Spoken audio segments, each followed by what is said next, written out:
السلام عليكم ورحمة الله وبركاته. الحمد لله وحده والصلاة والسلام على رسول الله محمد بن عبد الله وعلى آله وأصحابه وأتباعه أجمعين. أما بعد. மேலான என் அன்பின் இஸ்லாமிய சகோதரர்களே, தாய்மார்களே, அல்லாஹு தாலா எம் அனைவருக்கும் ஒரு புனிதமான, மகத்துவமான, ஒரு கண்ணியமான ஒரு மார்க்கத்தை தந்திருக்கின்றான். அதுதான் புனிதமான தீனுல் இஸ்லாம் என்று சொல்லக்கூடிய இஸ்லாமிய சங்கையான மாதமாக இருந்து கொண்டிருக்கின்றது. இஸ்லாம் என்றால் என்ன? மாஷா அல்லாஹ், நாங்கள் ஒரு இஸ்லாமியனாக இந்த புனிதமான மகத்துவமான மார்க்கத்தில் இருந்து கொண்டிருக்கின்றோம். இது ஒரு பெரிய பாக்கியமாக நாங்கள் நினைக்க வேண்டும்.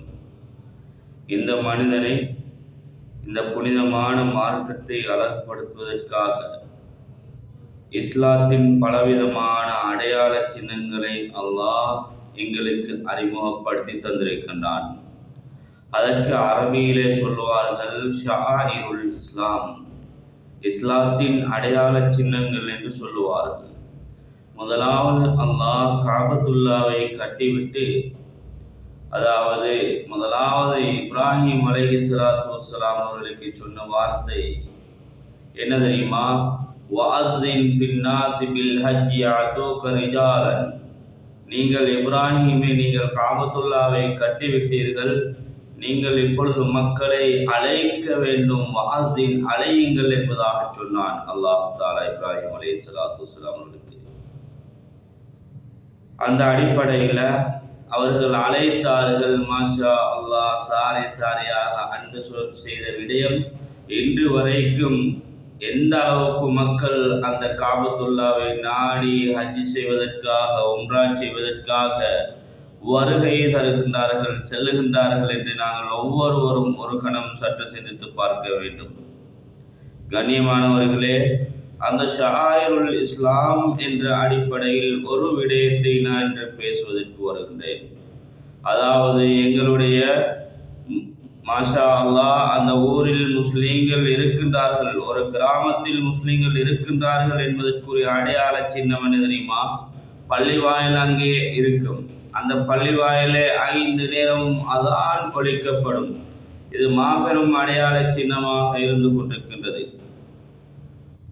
நபி ஸல்லல்லாஹு அலைஹி வஸல்லம் அவர்கள் சொன்னார்கள், லவ் யஅலமுன் நாஸு மா ஃபி நிதா வஸ்ஸஃபுல் அவ்வல் ஸும்ம லம் யஜிது இல்லா அன் யஸ்தஹிமு அலைஹி லஸ்தஹிமு அலைஹி. அதாவது பாங்கு சொல்வதிலையும், அதே போன்று முதலாவது சஃப்ல உட்காருவதிலே, நிற்பதிலேயும் அதனுடைய பிரயோசனத்தை, அதனுடைய நன்மையை மக்கள் கண்டுகொள்வார்கள் என்றால் சீட்டு போட்டு குலுக்கியாவது அதிலே கலந்து கொள்வார்கள் என்ற விடயத்தை ஹஜ்ரத் பெருமானார் ஸல்லல்லாஹு அலைஹி வஸல்லம் அவர்கள் சொல்லி காட்டினார்கள். இவ்வாறு ஆதான் சொல்பவருக்குரிய சிறப்புகள் இருக்கின்றது, ஆதானுடைய சிறப்புகள் இருக்கின்றது. ஆனால் இன்று நாங்கள் எவ்வாறு ஆதான் சொல்லக்கூடிய நேரத்திலே இருந்து கொண்டிருக்கின்றோம்? எமது வளர்ந்து வரும் யங் ஜெனரேஷன், எமது வாலிப சமூகம் அதானுடைய நேரத்திலே ஹெட்செட்டை காதிலே வைத்துக்கொண்டு அவர்கள் இசைகளை கேட்டுக்கொண்டிருக்கின்றார்கள். இதுதானா நாங்கள் அதானுக்கு கொடுக்கக்கூடிய கண்ணியம்? இன்னும் வீட்டில் இருக்கக்கூடிய தாய்மார்கள் டிவியிலே உட்கார்ந்து கொண்டு அதான் ஒலிக்கப்படுகின்றது, டிவியிலே உட்கார்ந்து கொண்டு என்ன செய்கின்றார்கள்? அந்த டிவியிலே போகக்கூடிய சீரியல், அந்த டிவியிலே போகக்கூடிய நாடகம், அந்த டிவியிலே போகக்கூடிய விடயங்களை பார்த்து கொண்டிருக்கின்றார்கள். அதானை அலட்சியப்படுத்துபவர்களாக அலட்சியப்படுத்தி கொண்டு, கணியத்துக்குரியவர்களே, எங்கே ஆரம்ப சமூகத்திலே எங்களுடைய ஃபோஃபாதர்ஸுடைய காலத்திலே எந்த அளவுக்கு என்றால் பெண்கள் கூட அதான் சொல்லப்படக்கூடிய சப்தம் கேட்டால் அப்படியே தலையை மூடிக்கொள்ளக்கூடிய நாங்கள் காட்சிகளை பார்த்தோம். எவ்வளவு அழகான காட்சிகள்! எங்களுடைய மூதாதையர்கள் எவ்வளவு அதானுக்கு கண்ணியத்தை கொடுத்தார்கள் என்றெல்லாம் நாங்கள் பார்க்க வேண்டும். அதான் அலட்சியப்படுத்தப்படுகின்றது. At the beginning, our ladies covered their head when calling adhan. கண்ணியத்துக்குரியவர்களே, அதான் சொல்லப்படக்கூடிய நேரத்தில் எல்லா பெண்களும் அவள் தொழக்கூடிய பெண்ணாக இருந்தாலும் சரி, தொழாதவளாக இருந்தாலும் சரி, அவள் ஒரு முஸ்லீமா அப்படியே தலையை அப்படியே மூடிக்கொள்வாள். அதானுக்குரிய கண்ணியத்தை கொடுக்க வேண்டும் என்று. அதான் எதற்காக வேண்டி சொல்லப்படுகின்றது? அதான் என்பது இருக்கின்றதே சகோதரர்களே, பெரிய ஒரு தாவத்தாக இருந்து கொண்டிருக்கின்றது. நாங்கள் அதான் முடிந்ததற்கு பின்னால் சொல்லுகின்றோமே, அல்லாஹும்ம ரப்ப ஹாதிஹி தஅவத்தி தாம்மா, பூர்த்தியான தாவத் என்று சொல்லக்கூடிய தாவத் அதான் என்பது சகோதரர்களே. எனவே அதானுடைய பெருமதி தெரியாமல், அதானுடைய மகத்துவம் தெரியாமல் நாங்கள் ஒவ்வொருவரும் பாராமுகமாக இருந்து கொண்டிருக்கின்றோம். ஹஜ்ரத் பெருமானார் ஸல்லல்லாஹு அலைஹி வஸல்லம் அவர்கள் சொன்னார்கள், இதா நூதிய பிஸ்ஸலாத்தி அத்பர ஷைத்தானு ஹத்தா லா யஸ்மஅ தஅதீன். அதாவது எந்த அளவுக்கு என்றால், அதான் சொல்லப்படக்கூடிய நேரத்தில் ஷைத்தான் அப்படியே விரண்டோடுகின்றான். எது வரைக்கும் என்றால், ஹத்தா லா யஸ்மஅ தஅதீன், வாங்க அந்த சப்தம் கேட்காத வரைக்கும் விரண்டோடுகின்றான் என்ற விடயத்தை ஹஜ்ரத் பெருமானார் ஸல்லல்லாஹு அலைஹி வஸல்லம் அவர்கள் சொன்னார்கள். ஃபைதா கலர் நிதா, பாங்கு சொல்லப்பட்டு முடிந்ததற்கு பின்னால அவன் திரும்பி வந்து விடுகின்றான் என்ற விடயத்தை ஹஜ்ரத் பெருமானார் ஸல்லல்லாஹு அலைஹி வஸல்லம் அவர்கள் சொன்னார்கள். அது மாத்திரமல்ல, இதா சமிஅத்துமுன் நிதா, நீங்கள் உங்களுக்கு பாங்கு சத்தம் கேட்கின்றதா, நீங்கள் என்ன செய்ய வேண்டும்? ஃபகூலு மிஸ்லமா யகூலுல் முஅத்தின், முஅத்தின் சொல்லக்கூடியது போன்று நீங்களும் அதற்குரிய பதிலை சொல்லுங்கள் என்பதாக சொன்னார்கள். கண்ணியத்துக்குரியவர்களே, முஅத்தின் அல்லாஹு அக்பர் அல்லாஹு அக்பர் என்றால் நாங்களும் அல்லாஹு அக்பர் அல்லாஹு அக்பர், அஷ்ஹது அல்லா இலாஹ இல்லல்லாஹ் அஷ்ஹது அல்லா இலாஹ இல்லல்லாஹ் என்றால் நாங்களும் அதனைத்தான் சொல்ல வேண்டும். அஷ்ஹது அன்ன முஹம்மதுர் ரசூலுல்லாஹ், நாங்களும் அதனைத்தான் சொல்ல வேண்டும்.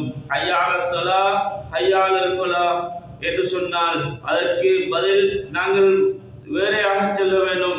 கண்ணியத்துக்குரிய சகோதரர்களே, பெரியார்களே, அப்படியாக நாங்கள் அதானுக்கு பதில் சொல்லி கண்ணியத்துக்குரியவர்களே, பாங்கு துஆவை யார் சொல்லுவார்கள் ஓதுவார்களோ, ஹல்லத் லஹும் ஷஃபாஅத்தி யௌமல் கியாமா, அவர்களுக்கு கியாமத்துடைய நாளில் என்னுடைய ஷஃபாத் வாஜிபாகி விட்டது, கட்டாயமாகி விட்டது என்பதாக ஹஜ்ரத் பெருமானார் ஸல்லல்லாஹு அலைஹி வஸல்லம் அவர்கள் சொன்னார்கள். நாங்கள் பாங்குக்கு பதில் சொல்லி அதே போன்று பாங்குடைய துஆவை ஓதினால் சகோதரர்களே, ரசூலுல்லாஹ்வுடைய ஷஃபாத் எங்களுக்கு கியாமத்திலே வாஜிபாகி விட்டது என்று ஹஜ்ரத் பெருமானார் ஸல்லல்லாஹு அலைஹி வஸல்லம் அவர்கள் சொன்னார்கள். இந்த அதான் எந்த அளவுக்கு என்றால் முக்கியத்துவம். கண்ணியத்துக்குரியவர்களே, எங்களுக்கு குழந்தைகள் பிறக்கின்றதா, முதலாவது நாங்கள் என்ன செய்ய வேண்டும்? கண்ணியத்துக்குரியவர்களே, அந்த குழந்தை உலகத்துக்கு அவதரித்ததுக்கு பின்னால தாயோ அல்லது தந்தையோ அல்லது வேறு யாராவது முதலாவது அந்த பிள்ளையுடைய மன் அஸன ஃபீ உதுனில் யும்னா வ அகாம ஃபீ உதுனில் யுஸ்ரா லம் யதுரு முஸ்லியான், யாரு எந்த பெற்றோர் பிள்ளை பிறந்து வலது காதல பாங்கும் இடது காதல இக்காமத்தும் ஓதுகின்றார்களோ அவர்களுக்கு உம்முஸ்லியான் என்று சொல்லக்கூடிய இளம்பிள்ளை வியாதி ஏற்பட மாட்டாது என்று சொன்னார்கள். அதான் important for everything. For example, after birth the baby should blow the adhan right ears. கண்ணியத்துக்குரியவர்களே, வலது காதுக்கு பாங்கு, இடது காதுக்கு இக்காமத் ஓதுவது கட்டாயம்.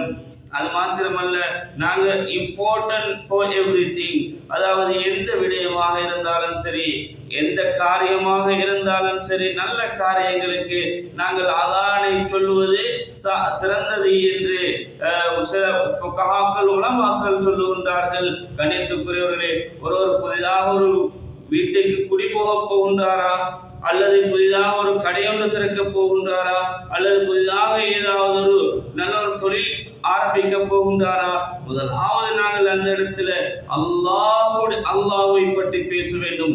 அல்லாஹ் அக்பர் அல்லாஹ் அக்பர், அல்லாஹ் மிகப்பெரியவன் அல்லாஹ் மிகப்பெரியவன் என்று அந்த தார்மீக சிந்தனையை அந்த இடத்திலே போட வேண்டும். கண்ணியத்துக்குரியவர்களே, ஹஜ்ரத் பெருமானார் ஸல்லல்லாஹு அலைஹி வஸல்லம் அவர்கள் சொன்னார்கள், மன் தகல்லம இந்தல் அதான் எத்லஜ்லஜுல் லிசானு இந்தல் மௌத். எந்த அளவுக்கு பயங்கரமான ஒரு விஷயம் என்றால் கண்ணியத்துக்குரியவர்களே, ரசூலுல்லாஹ் சொன்னார்கள், அதானுடைய நேரத்துல யார் எந்த மனிதன் கதைத்துக் கொண்டிருப்பார்களோ அவர்களுடைய சக்ராத்துடைய நேரத்துல நாவு தடமாறும். அதாவது களிமா சொல்லுவதை விட்டு நாவு தடமாறும், நாவிலே களிமா வராது என்ற விடயத்தை ஹஜ்ரத் பெருமானார் ஸல்லல்லாஹு அலைஹி வஸல்லம் அவர்கள் சொன்னார்கள். அந்த அளவுக்கு பயங்கரமான ஒரு விடயம்.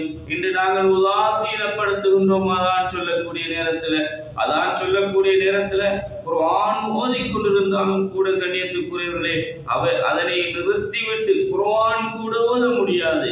அதனை நிறுத்திவிட்டு நாங்கள் அதானுக்குரிய பதிலை தான் சொல்ல வேண்டும். அந்த அளவுக்கு இம்பார்ட்டன்ட் திங்.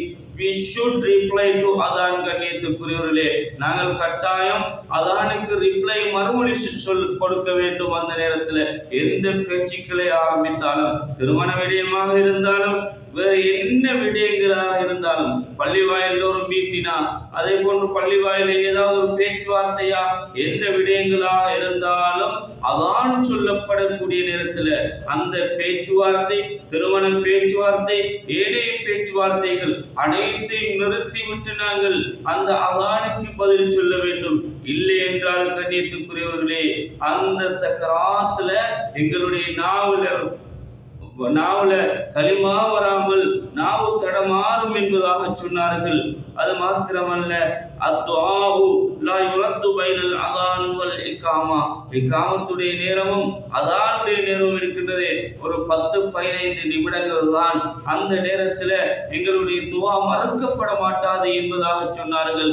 நாங்கள் அந்த நேரங்களில் துஆக்கள்ல கழிக்க வேண்டும். வீட்டிலேயாக இருந்தாலும் சரி, வீடுகளில் பெண்கள் என்ன செய்ய வேண்டும்? அதான் கேட்கக்கூடிய பெண்கள் அதான் கேட்டு விட்டால் கண்ணியத்துக்குரியவர்களே, அந்த ஒரு 10-15 நிமிடத்துக்குள்ள அதான் இகாமத் சொல்லப்படும். அந்த நேரத்தில் நாங்கள் துஆவுல இருந்து விட வேண்டும். துஆவுல இருந்து விட்டு எங்களுடைய தேவைகளை அல்லாஹ்விடத்தில் முறையிட வேண்டும். கண்ணியத்துக்குரிய சகோதரர்களே, எனவே இவ்வாறான எங்களுடைய சென்ற காலங்களை நாங்கள் மறந்து விடுவோம். ஹஜ்ரத் பெருமானார் ஸல்லல்லாஹு அலைஹி வஸல்லம் அவர்கள் சொன்னார்கள், அல் முஅத்தினூன அத்வலுன் நாஸி அனாகன் யௌமல் கியாமா. அதாவது அதான் சொல்லக்கூடியவருடைய பொறுமதி எப்படி என்றால், அவர்கள் கியாமத்துடைய நாளிலே கழுத்து நீளமுடையவர்களாக இருப்பார்கள் என்று ஹஜ்ரத் பெருமானார் ஸல்லல்லாஹு அலைஹி வஸல்லம் அவர்கள் சொல்லி காட்டினார்கள். அவர்களுக்கு அந்த அளவுக்கு கண்ணியம், அவர்களை ஐடென்டிஃபை பண்ணுவதற்காக அல்லாஹ் அப்படியான ஒரு சிறப்பை கொடுத்திருக்கின்றான். யாரெல்லாம் கழுத்து நீளமுடையவர்களாக இருக்கின்றார்களோ அவர்கள் முஅத்தின்கள் என்று அடையாளம் கண்டு கொள்வதற்கு ஹஜ்ரத் பெருமானார் ஸல்லல்லாஹு அலைஹி வஸல்லம் அவர்கள் அப்படியான ஒரு சிறப்பை முஅத்தின்களுக்கு அல்லாஹ் கொடுத்திருக்கின்றான். எனவே நாங்கள் இன்று முஅத்தின்களை கேவலப்படுத்துகின்றோம், முஅத்தின்களை உதாசீனப்படுத்துகின்றோம். எங்களுடைய அதாவது இன்ஷா அல்லாஹ் அடுத்த தொடரிலிருந்து அடுத்த விடயங்களை, மிகுதியான விடயங்களை பார்க்கலாம் என்று சொல்லி முடிக்கின்றேன். எனவே கணித்துக்குரிய சகோதரிகளே, இந்த தஹஜ்ஜுடைய நேரத்திலே கேட்கின்றேன், எங்களுடைய பலஸ்தீன் மக்களுக்காக கட்டாயம் எல்லோரும் உங்களுடைய துஆக்களை சேர்த்துக் கொள்ளுங்கள். அவர்கள் எவ்வளவு கஷ்டப்படுகின்றார்கள், கிட்டத்தட்ட 9 மாதமாக அவர்கள் கஷ்டப்படுகின்றார்கள். எனவே உங்களுடைய முக்கியமான துஆக்கள்ல, முக்கியமான நேரங்கள்ல அவர்களை கட்டாயம் துஆக்களில் சேர்த்துக் கொள்ளுங்கள். அல்லாஹ் சுப்ஹானஹு வ தஆலா எங்கள் அனைவருடைய பாவங்களை மன்னிப்பானாக. யா அல்லாஹ், பலஸ்தீன் மக்களுக்கு நல்ல விடிவு காலத்தை கொடுப்பாயாக. யா அல்லாஹ், அவர்கள் சுஹதாக்கள். யா அல்லாஹ், எத்தனை உயிர்கள் கொல்லப்பட்டு விட்டது. யா அல்லாஹ், எத்தனையோ அப்பாவி பச்சிளம் குழந்தைகள், அப்பாவி பெண்கள், அப்பாவி வயோதிபர்கள், ஆண்கள், பல ஆயிரக்கணக்கான மக்கள் கொல்லப்பட்டு விட்டார்கள். யா அல்லாஹ், காரணம் என்னவென்று தெரியாது. அவருடைய பூமியிலே அவர்களுக்கு இருப்பதற்கு வசிப்பதற்கு கூட முடியாமல் இருந்து கொண்டிருக்கின்றது. யா அல்லாஹ், அவர்களுக்கு நிரந்தரமான ஒரு விடிவை கொடுப்பாயாக. ஆமீன் ஆமீன் யா ரப்பல் ஆலமீன். வ ஆகிரு தஅவானா அல்ஹம்துலில்லாஹி ரப்பில் ஆலமீன். அஸ்ஸலாமு அலைக்கும் வ ரஹ்மத்துல்லாஹி வ பரகாத்துஹு.